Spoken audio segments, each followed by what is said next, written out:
What's going on, everybody? It's the man, the myth, the legend, the beast, and Brawlerz 16 here, and welcome to my How to Build a Big Man series featuring the most dominant big man and NBA player of all time, Shaquille O'Neal. And I know what you're thinking, but Michael Jordan, but LeBron James. No, children, let me tell you something. Shaq was a beast. He was more than a beast. He was the most dominant force we've ever had in the NBA, physically. You know, he was just, there was nothing like him.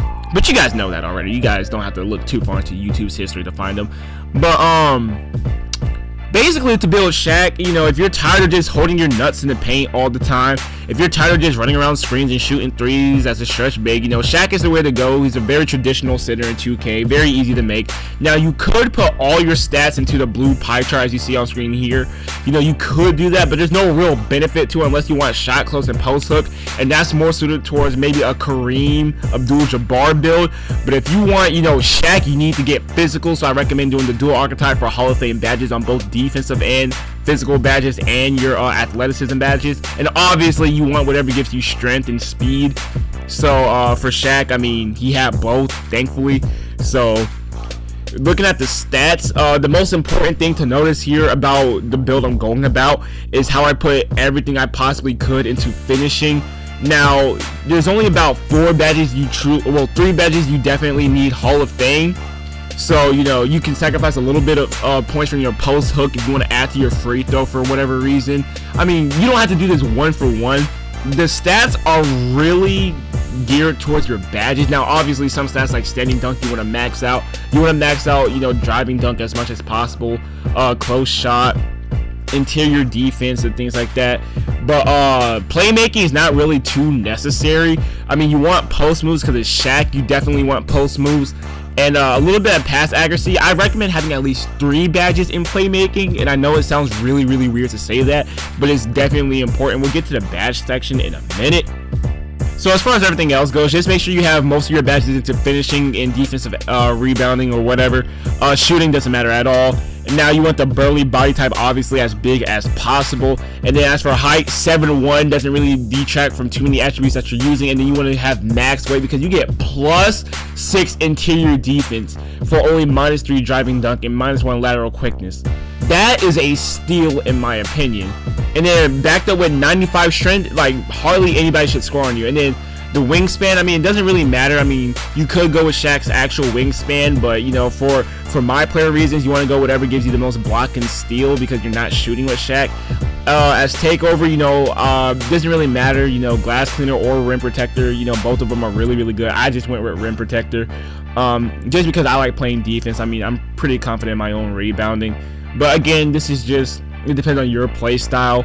I wish they would have given us the athletic finisher takeover, but it is what it is. It's not that important. I mean, takeover is whatever, you know, you want to make it.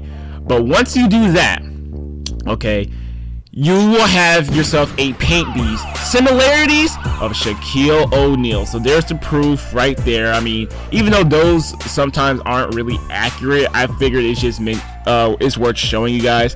But here's where we get to the hard part, which is distributing all your badges. Now, I went ahead and I already did it for you because it took me like a couple hours, a couple tries to figure it out. But this is what I found out to be the most effective build for Shaq. Now, the most important badge on Shaq will be Hall of Fame Contact Finisher. There is nothing else more important than that, because Contact Finisher, you are going to be down low with Shaq at all times. I found back down Punisher and Drop Stepper to be really really effective, taking advantage of that 95 strength. And Giant Slayer, just in case you don't get the dunk animations, you can, you know, easily finish your layups over, you know, taller defenders. Everything else, you know, is just physical badges. For shooting, I mean, it's Shaq. But in lieu of his recent comments about him making free throws when it counts, I decided to give him ice in his veins. For playmaking, post spin technician is why you need playmaking. You want that on goal. You want as many post moves as possible.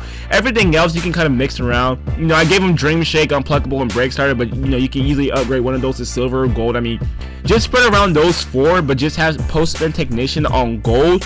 Find out to be the most important thing. And as for defensive and rebounding, this is why I said you need it as many as possible, because you want those physical badges on Hall of Fame. Brick Wall Hall of Fame is ridiculous. Moving truck can be changed to post move lockdown. That's more your style. I was just going to what Shaq is more accurately known for, you know, but you can always change it around to better suit your own preference or your own build. But for the most part, it's centered around physicality. Intimidator is actually a really underrated badge. But this is the most effective build, and of course, you know, I went around to play with it, although I won't take too much consideration into it, because, you know, you are playing on rookie. But I will say that I'm impressed with everything so far in the games that I played. I played like at least like 7 games. Like, I had to delete my data and then restart and try again. This is the most dominant build. Just back down Punisher, drop stepper, and contact finisher. It's all one smooth combo. Brick wall is really going to be good, especially if you play park, or I mean, it's just really good in general for any team-based mode, because you just knock down people, especially if they don't waste, well, not waste, but if they don't use their bash points on pick dodger. They're gonna have a really horrible time. Even if they're gonna nerf brick wall, it doesn't matter. Like, I have a feeling like it'll still be useful. If it's not, that's just more points we can spend somewhere else, maybe putting intimidator on Hall of Fame. But the drop step is still your most powerful go-to move. You should always be using this no matter what. It's Shaq, so you can just back people down, you can bully them, finish over them. Of course, you can go back, and my build isn't absolute, but I feel like my build is the closest you can get to Shaq, that accurately captures Shaq, just being a bully down low. It's gonna be no different, when you play other people, because this is just 2K. I mean, certain animations, they just always work. They just always work, and the drop step is one of them. I cannot stress that enough. But thank you guys for watching this video. Like, comment, subscribe if you liked this video, found it helpful, dislike if you did not. And if this video changes, or anything in the video changes, I'll be sure to make a new one when the game comes out. So see ya, and peace out.